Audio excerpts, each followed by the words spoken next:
খেয়ে আমরা চলে যাচ্ছিলাম তারকেশ্বর ওয়েলকাম গেটে। এই যে আমরা বেরিয়ে পড়লাম, এই চলে এসেছি সামনে। তো আসার পরেই চা অর্ডার করে দিলাম, দেরি না করে চা খেয়ে নিলাম। চা খাওয়ার পরে একটু ঘুরছিলাম, ঘুরতে ঘুরতে দেখছি ওরা ফটো তুলছে ওখানে। বললাম চল কিছু খেয়ে আসি, যেহেতু আমার প্রচণ্ড জোর পেয়ে গেছিলো খিদে।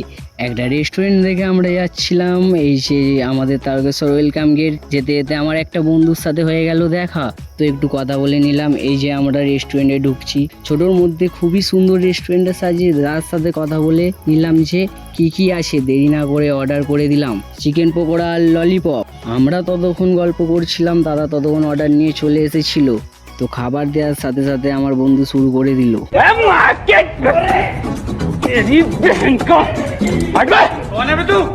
ਹੱਸਦੇ ਚਿਹਰਿਆਂ ਦਾ ਮਤਲਬ ਇਹ ਨਹੀਂ ਹੁੰਦਾ ਕਿ ਉਹਨਾਂ ਨੂੰ ਕਦੇ ਕੋਈ ਤਕਲੀਫ ਨਹੀਂ ਹੁੰਦੀ।